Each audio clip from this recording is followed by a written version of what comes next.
تو یہ ایک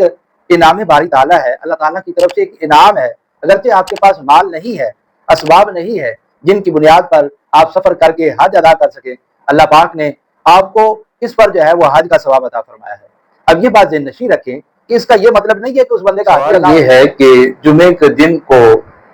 غریبوں کا حج کا دن کیوں کہا گیا ہے، تو اس حوالے سے عرض یہ ہے کہ یہ حدیث حضرت سیدنا عبداللہ ابن عباس رضی اللہ تعالی عنہما سے مروی ہے،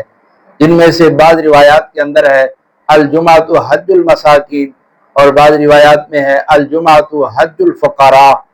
اصل میں تو یہ دیکھیے یہ اللہ تعالیٰ کا انعام ہے، اور اس کی تشریح یہ کی گئی ہے، یعنی جو بندہ حج کرنے سے عاجز ہے اور اس کے پاس اتنا مال و اسباب نہیں ہے کہ وہ حج کو جا سکے، اب جمعہ کے لیے وہ جائے گا، اللہ تبارک و تعالیٰ اس شخص کو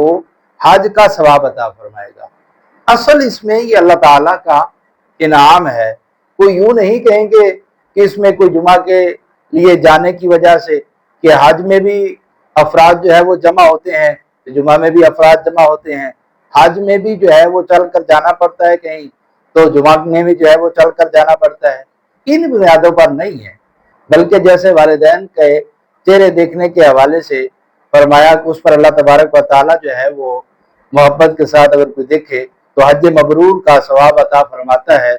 تو اسی طرح مسجد قباء کے حوالے سے کچھ شخص جا کر 2 رکعت نفل پڑھے تو اللہ تعالیٰ اس کو جو ہے 1 عمرے کا ثواب عطا فرماتا ہے،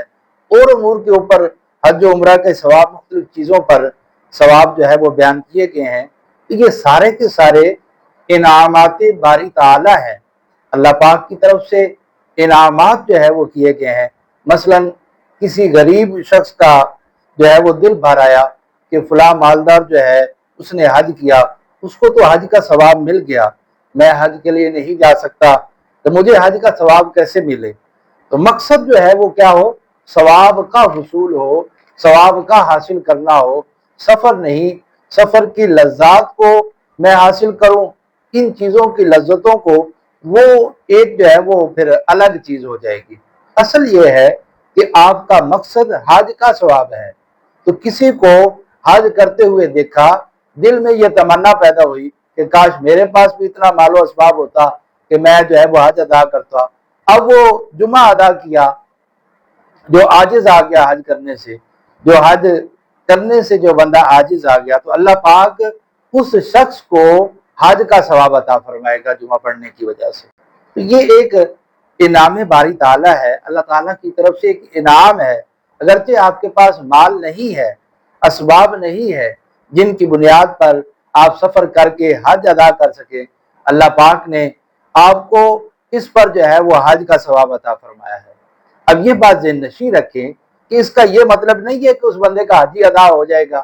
یہ مطلب نہیں ہے، بلکہ حج حج ہے، اس کی ادائیگی اپنی جگہ پر لازم ہے، اور اس کی مشقتوں پر اور دیگر ارکان پر جو ثواب ہے وہ جدا گانا ہے۔